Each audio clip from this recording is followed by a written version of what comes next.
Thank you very much, Honorable Minister Dato Seri Mohamed Nazri Bintan Seri Abdul Aziz. Thank you for joining us at the ICD today for the Berlin Economic Conference. And thank you very much for your keynote speech as well. Thank you. We would like to ask you a few questions and your thoughts about some issues. All four of us are MA students. So Mats is from Copenhagen, Betsy and I are from the United States, and Koen is from the Netherlands. Yeah. Mr. Minister, please, how has cultural diplomacy actively been used in Malaysia so far? Oh, in Malaysia, we are a multi-cultural country. Yes.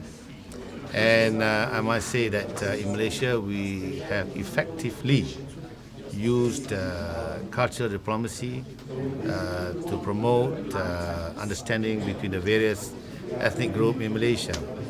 And how we do it is that, as I've said in my speech earlier, we have many celebrations. We have Diwali for the Indians, the Hindus. We have the Chinese New Year. We have Christmas for Christians. And these are all, time of happiness. And what the government has done is that we have a national celebration for all these religious and community celebration, whereby the government organized a big celebration and we invite all groups. For example, if it's Christmas, it's not only meant for the Christians. It's meant for all Malaysians, regardless of their religion. We come together, we celebrate Christmas, so that there will be understanding between Malaysian citizens of diverse religious groups to understand each other.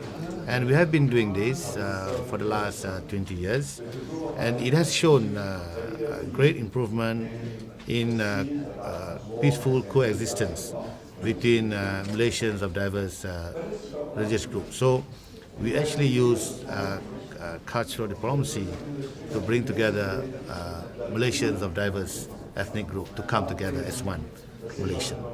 Fantastic. And to you in person, what do you think of cultural diplomacy? To when me, you hear the term? Yes. It means a lot to me. It means a lot because, as I said earlier, my country is the background is that we are multi-cultural, multi-racial, and multi-religious. So cultural diplomacy is very important to me because when you talk about culture, sometimes you find similarities amongst the culture practiced by our people. And when you talk about culture, it's all about good things. You have music, you have a cuisine. So these are not, culture is not divisive. Culture is actually bringing people together. I will go to a friend of mine who's Malaysian of Chinese origin, and I go to his house, and culture is about the music of the Chinese community. I'll sit down and listen. There's nothing to argue. It soothes your mind. And then he serves me food, the Chinese cuisine. I eat the food. So this is all about cultural diplomacy means you don't have to talk about things which are divisive or sensitive. So that's why to me cultural diplomacy is very important intra Malaysia. But of course, when you go to the world between nations, I think cultural diplomacy has a very important role to bring together two countries which are apart, to bring them to understanding, and cultural diplomacy works better than other kind of diplomacy. So cultural diplomacy is very important to me. Thank you. As you know, this conference is about global trends and creative economies. Does sustainable tourism have a place in your country's economy, and in which way? Certainly. In my speech earlier, I mentioned that culture and tourism. First of all, my Prime Minister has combined tourism and culture. which I think is natural and logical. Because if you go to any countries, certainly when you go there, you want to look at their culture. And creative economy is part of the culture. It helps to bring income to the various people, various group. With their culture, they have, for example, like you have a play, for example, which shows about the culture of a certain group of people in the country. Now, that is showing to others, and they make money. I mean, creative economy means that you have fine art, you have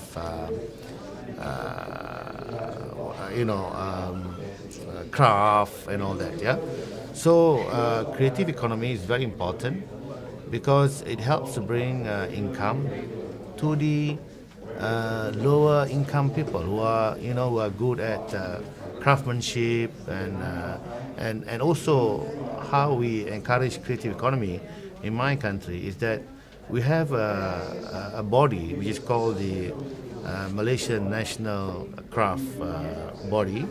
The function of which is to encourage people with creative economy, and we buy their products for us then to sell to others. We are more or less like the middlemen.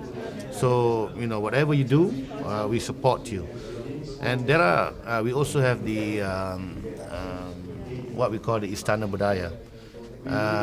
This is our national theatre, and we encourage our young people to have plays, theatre plays and all that. We give grant. We have schools for acting. So these are the things that the government do to encourage creative economy in Malaysia. Okay. Can you maybe give us some specific example about green growth in your country, and also maybe especially related to the tourism sector? I mentioned in my speech earlier, if you still remember, that we have a program what we call the homestay program. The whole idea is to encourage people to come and see for themselves how we Malaysians live daily. And Malaysia is 67% still covered by trees. 67 is a big percentage of the land in Malaysia.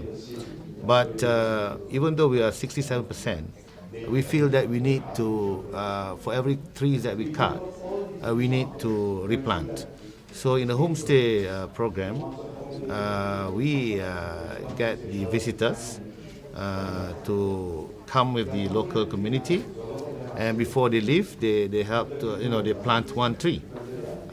So this way, we are actually encouraging tourists to come, not just to come as tourists, but also to help our country to plant more trees. Yeah, and by doing so, I think most tourists are just too happy to do it. But other than that, as I've said earlier, it is enticing people to come back in a few years to see how the trees have grown. So this is one of the programs that we do. The other thing that we do is that we have the what we call the timber concession tourism sector. In Europe, Europeans are very concerned about forest protection, conservation, and preservation.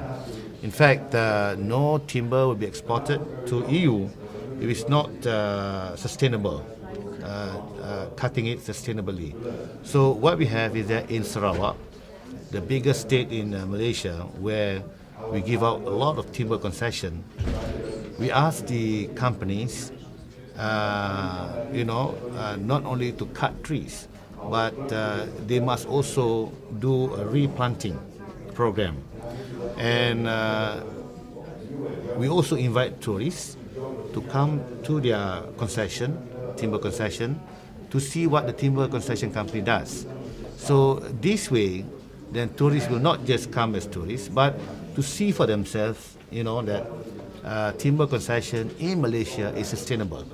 So that will encourage Europeans to be more confident. When you buy timber from Malaysia, you know that it comes from sustainable timber concession. So these are the things that we do when it comes to green growth. It is very important.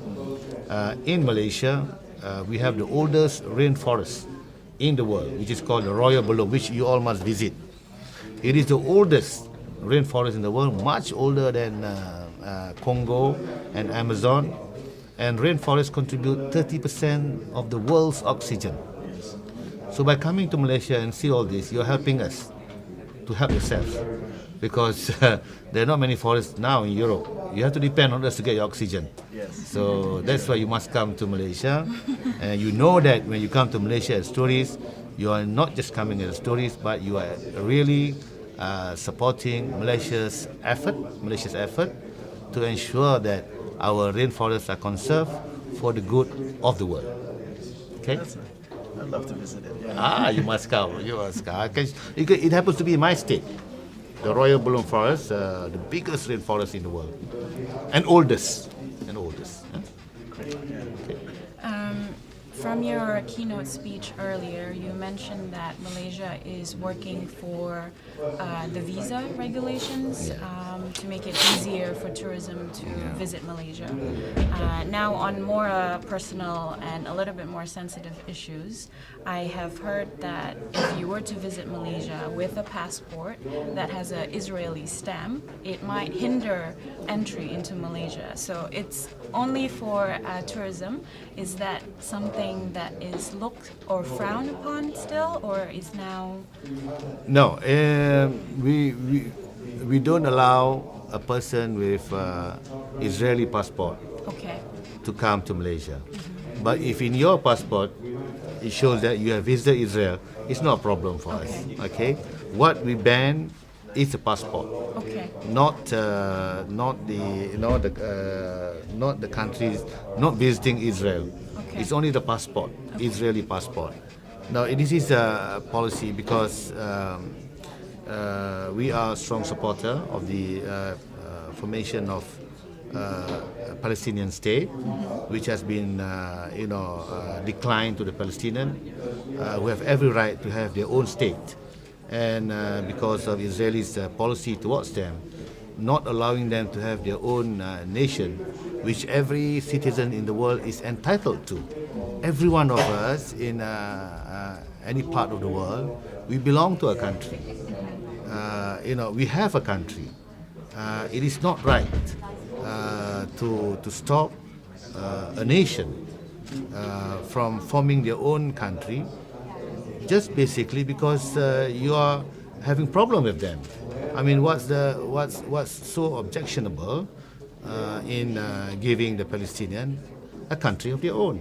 So we stand by it. If you talk about human rights, if you talk about the right to a nation, then I think that we must support the formation of a country for the Palestinians. And because the Israelis are depriving them in their policies, so we are totally opposed to the policy of Israel. We think that they have a stand which is, in our opinion, very racist in their attitude.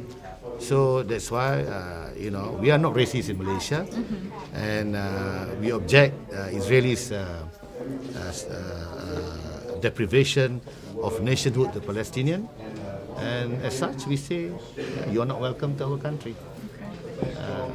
So that's it. Yeah. Simple. So it's clarified, right? Yeah, thank you. Thank you. Question? I think we're fine with the time, so thank you for your time. Thank you so much. I enjoy this interview, and I think cultural diplomacy is the instrument and tool to bring all nations together. So thank you very much on behalf of ICD. I really thank you for coming to visit us and giving such a wonderful speech, Thank and you. also the time for this interview. Thank you. Thank you. Thank you so much. Thank you. Okay.